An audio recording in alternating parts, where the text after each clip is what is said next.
Hi, it's Steve from PartSelect.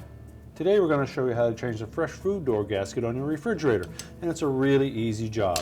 All we're going to need is a 5/16 nut driver and 5/16 wrench and a small putty knife. Let me show you how we do it. Now, although we do not need to remove the door to replace that gasket, it is probably easier to do so.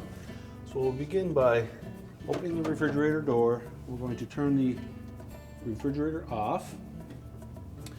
And we're going to remove the upper hinge for the freezer door first. It's held in place with either 2 or 3 5/16 screws. Now, before we remove the door, of course, you'll want to remove all of the items that are on the door and just set them aside and cover them up with a blanket or something that will maintain the temperature of them while we're doing the repair. And because we will have both doors removed, you can also cover the complete front of the refrigerator cabinet with a blanket just to keep that temperature stable. And once you remove the screws, we can just lift the hinge up to set that aside and very carefully tilt the freezer door forward, rotate it open, and lift it off of the center hinge. And we're going to set that aside. Now next we'll remove the center hinge, and again it's held in place with 5/16 screws. It's a little difficult to get at the 2 screws on the outside edge. They don't need to come completely off, they just need to be loosened.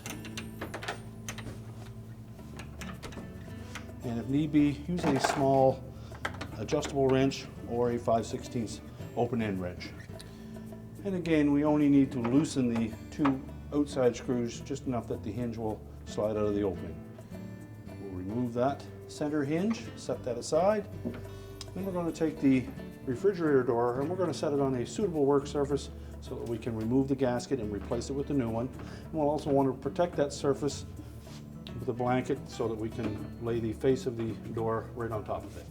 Now, to remove that gasket, we're simply going to fold it out, and you'll see underneath the edge of the inner door panel, and that clamps right over the leading edge of that gasket. So we're just going to pull up gently on that gasket to separate that liner from the outer door panel, just enough that we can pull the gasket out from behind it. And we're going to continue to do that all the way around. And again, you will need to just lift up gently on it first, just enough to release the edge of that liner. And if need be, you can take your putty knife and aid you with that. Just work at it gently so that you don't crack the inner door.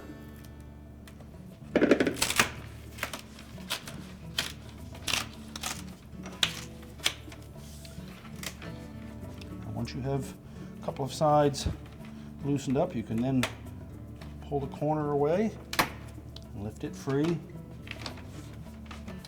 We'll rotate the door around.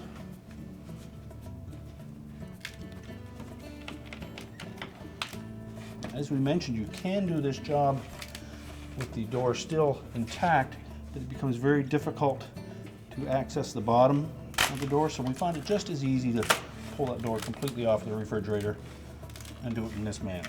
And again, we'll use caution in the corner so that we don't damage the liner. Then we can simply lift the old gasket free and discard it. Next, we'll take the new gasket and we're going to lay it on the door, just in roughly the position it should be in. And we'll start by tucking one corner in. Now this little black rigid rib is going to tuck in behind that little channel on the inner door panel, and it'll get sandwiched between the inner door panel and the outer door panel. So you can actually tilt that out enough, rotate it down, and force it in underneath that inner door panel. Then you can just roll back the gasket while you're holding pressure in with your fingertips and verify that it has gone completely into position. You can just work your way down one side a little bit, pull away the free side, and then we'll work that one into position. Again, you may need your putty knife just to get it started. Now, once we have a corner in position, you can just go along the edge and press it into place. As you can see from this view, that rib is going to tuck into this little channel. Make sure it's fully inserted. And you'll feel that rib going in underneath the liner. Then stop a few inches short of the corner. We'll rotate the door around. And we'll do the same thing on the opposite side. We'll start the gasket away from the corner and then work our way towards it. There's enough flexibility in that gasket that you can stretch it out around the corner. We'll use our putty knife again just to lift that edge up slightly. And then make sure it seats firmly around that corner. And once we get close to the next corner, we'll rotate the door again. Take our putty knife and make sure that corner is free. Sometimes it helps just to lift up on that gasket and rotate that rib out enough that it will slide underneath the liner. Now, along the bottom of the door, you may find a bit of food debris that has collected there over time, and you'll need to clean that up before you attempt to put the gasket on. And you can also use your putty knife if you cover the edge of it with a couple of layers of duct tape, just so that you don't have a sharp edge. You can use that to press in gently on the very edge of the gasket. That will allow you to fully insert it below the door liner itself. And that makes sure that it's seated properly. And once we've gotten close to the other corner, we'll rotate the door again. Again, make sure that that corner is free. And gently stretch that gasket around the corner. Now, the areas that will give you the most trouble are where that plastic cap is for both the top and the bottom of the door, as it does project a little bit higher than the outer door panel. So you have to work very carefully in that area to make sure that you do get the gasket underneath the door liner. And just gently pry that away enough that it will fit. And then continue along the last side. Rotate the last time.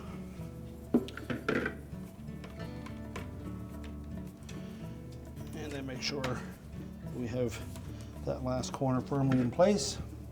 Again, you can use that putty knife just to make sure that that gasket is firmly seated below the door liner.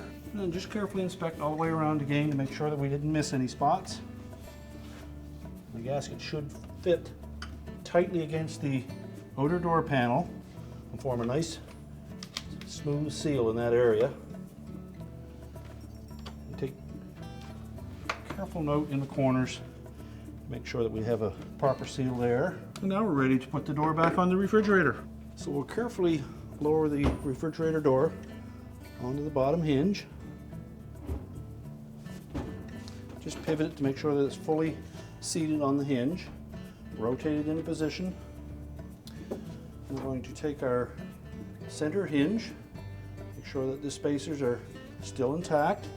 We'll drop that into the opening on the top of the fresh food door, and then we'll pivot the hinge into the screws.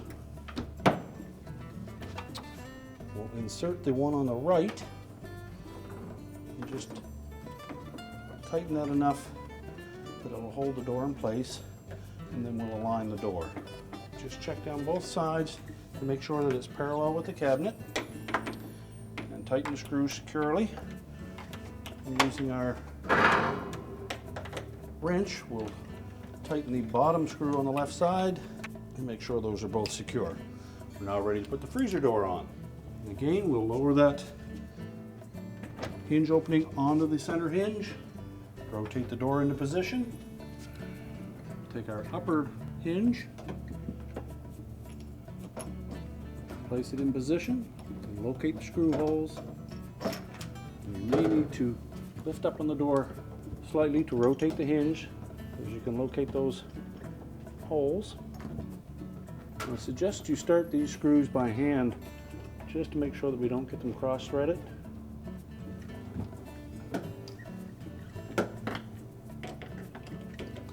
Now, just before we tighten them, we want to make sure that we have an even gap between the freezer door and the fresh food door. And if you need to, loosen one of the screws enough to adjust it. And tighten it firmly. We're now ready to turn the refrigerator back on. And our repair is complete. I told you it was an easy job. Thanks for watching, and good luck with your repair.